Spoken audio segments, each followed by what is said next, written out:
Breaking news coming in. Our CBI team is at TMC leader Abhishek Banerjee's residence to give him summons to join the probe in the alleged coal smuggling case. This is for the first time with CBI summoning Abhishek Banerjee in coal smuggling case. And according to the CBI, there was a notice served to Abhishek Banerjee for interrogation within 24 hours. It's going to be a wait and watch to see how the TMC also responds to this notice that has come in, how Abhishek Banerjee responds to this notice as well. Paulami Saha is joining us from Kolkata, getting us up to speed with the very latest. Paulami, if you could give us a better perspective, because Manish told us about the alleged gold smuggling case as well and how the CBI has given out summons, the political repercussions and the timing of this particular move and how perhaps it's going to be not auguring very well for the TMC ahead of the assembly elections, Paulami.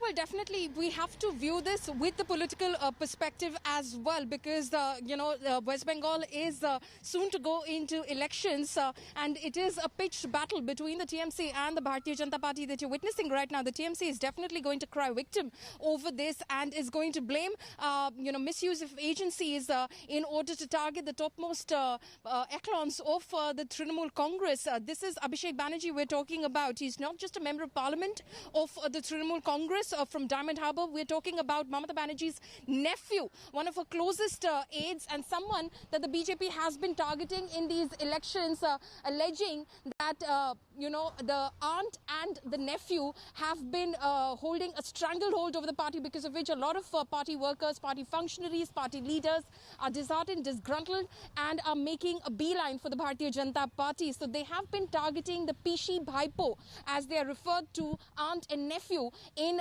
Bengal in this election campaign. It's been one of the mainstays of the BJP's campaign in the state of West Bengal. And now for the CBI to summon Abhishek Banerjee within the next 24 hours in the alleged coal smuggling case will have huge repercussions across the political circles of West Bengal. We've seen of late Mamata Banerjee come out and defend her nephew. The BJP had been attacking the Pishi Bhaipo for a very, very long time, the aunt and nephew for a very, very long time. But only in recent rallies, Mamata Banerjee has come out in strong defense of her nephew. Recently, she was addressing a rally in South 24 Parganas, which is where the constituency of Diamond Harbour is, and she in fact took the BJP head on. And that was the day when Amit Shah was in the same district, and she said, if Amit Shah cannot even name the person that he's referring to as Bhaipo, as Bua Bhatija in all of his elections, what do you expect? I challenge Amit Shah to take on and contest and fight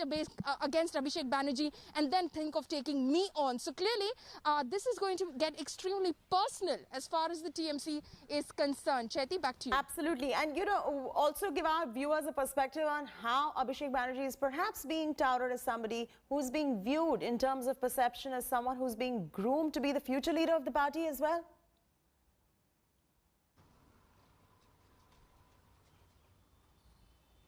That's right. Like I said earlier, there are a lot of TMC leaders who have, in fact, expressed their disgruntlement over Abhishek Banerjee's growing clout and influence within the party. Now, we're talking about TMC leaders who say that they have been constantly working within the party, in the organization, have ensured the rise of the party since it was formed in the year 1998 by Mamata Banerjee, seen it through struggles like Shingur, like Nandigram, which, of course, became the defining moments of Mamata Banerjee's political career, catapulting her to Nobonno, which is the state secretariat, in the year 2011 and subsequently in 2016 as well.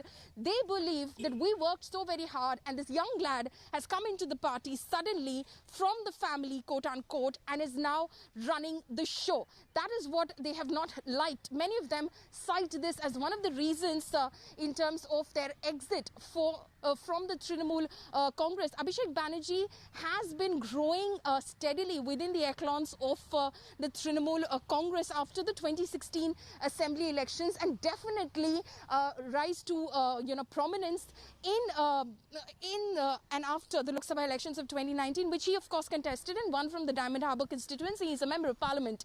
But clearly, in terms of holding sway over the organisation, they believe that while Mamata Banerjee, after 2016, was focusing on the administration in running the West Bengal government, the party became the stranglehold and the stronghold of Abhishek Banerjee, and he's the one calling the shots. And many veterans within the party, old-timers, didn't quite like the fact that a young lad, as they say, has suddenly risen to power because of his association and closeness with Mamata Banerjee, and is now calling the shots and telling them what to do. So clearly he has become someone who is of prominence, who is someone Mamata Banerjee herself has not specifically said it or announced it or anything of that sort, but clearly someone she is hoping will carry forward in her footsteps in the future. And definitely Abhishek views him as someone who can take over the reins of the Trinamool Congress from Mamata Banerjee when she is ready to hang her boots. So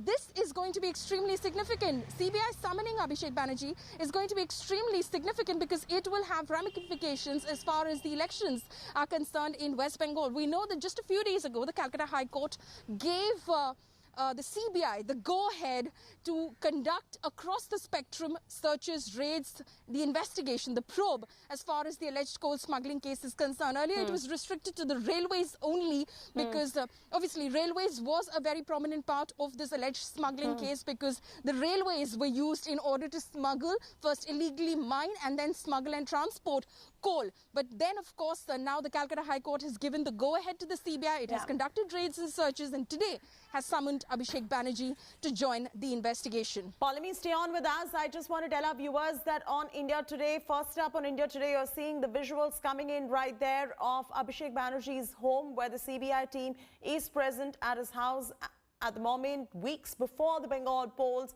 This is a CBI summons going on to Abhishek Banerjee. It's a very crucial development that is coming in. The CBI team, you can see on your screens right now, currently as we speak, at the residence of Abhishek Banerjee to give him summons to join the probe in the alleged coal smuggling case. And this is for the first time that the CBI is summoning Abhishek Banerjee in this particular case. And according to the CBI, the notice has been served for interrogation within 24 hours itself. Paulami, we are going to see a lot of politicking that will transpire. All right, hold on right there, Paulami, I'm coming back to you. We have a TMC MP who's joining us, I'm being told, on the phone line. Shogato Roy is joining us. Shogato, your first up reaction on this particular summons that is coming in for Abhishek Banerjee, who is somebody who is being groomed as the future leader of the party weeks ahead of the Bengal Assembly election. How do you read this development? This is going to come as a bit of a setback in terms of perception for this TMC as well. No. It's no setback. Typical of BJP, Modi Shah's operation. They want to frighten us by sending the CBI. CBI so far has not submitted the notice, so we don't know what there is in the notice. But whatever threatening they do, we shall fight them. The CBI notice that you were talking about has been served to him for interrogation within 24 hours. So within 24 hours, there will be interrogation. This is our reporters getting us this information that we're telling you. The information I have is that they went to Abhishek's house to submit a notice. They could not meet him, and as a result, they could not submit the notice. All right. So they have gone back. They said they will come back again. That is the position. You are getting leaks from the CBI office. No, sir. With all due respect, do not question the journalism that we are doing or the information that we're getting. My question to you is very different. My question to you with regards to the CBI notice is going to be to my reporters. As far as you are concerned, I'd like the Trinamool Congress's reaction to this particular development that is taking place. You just mentioned that this seems to, the timing of this is something that you're questioning at the moment, because you did mention that this seems to be a conspiracy against the TMC. Ask me a question, I'll reply to it. But if you go on speaking, I can't reply. My question to you is simple. My question to you. Typical tact. Again, you are going on speaking. Let me speak. My reaction is that this is a typical BJP ploy to browbeat their opponents. We shall not be browbeat, not cowed down, not threatened. So by whatever they do through the CBI, ED or any other central government organization. The Bharatiya Janata Party spokesperson was on the broadcast a little while back, and he seems to be convinced that this is the right thing that the CBI is doing. And how do you... What the Bharatiya Janata Party says is of no concern for us, because this is done by Bharatiya Janata Party leadership. That's all. And what do you have to say about the constant pot shots that the BJP has been taking on Abhishek Banerjee in the past couple of weeks? No, that's all bogus. That's all bogus. Abhishek has challenged them several times in the defamation case against Amit Shah. Pot shots they take, this is political. So why should we take it seriously? So in case he's asked to cooperate with the CBI... Please limit your questions. Already 3 questions I have All right. I appreciate you taking the time out. Thank you so much, Mr. Roy, for joining us. We've got Saugata, also, we've got our reporter as well on ground who's joining us. But we're getting some breaking news coming in, cutting straight across.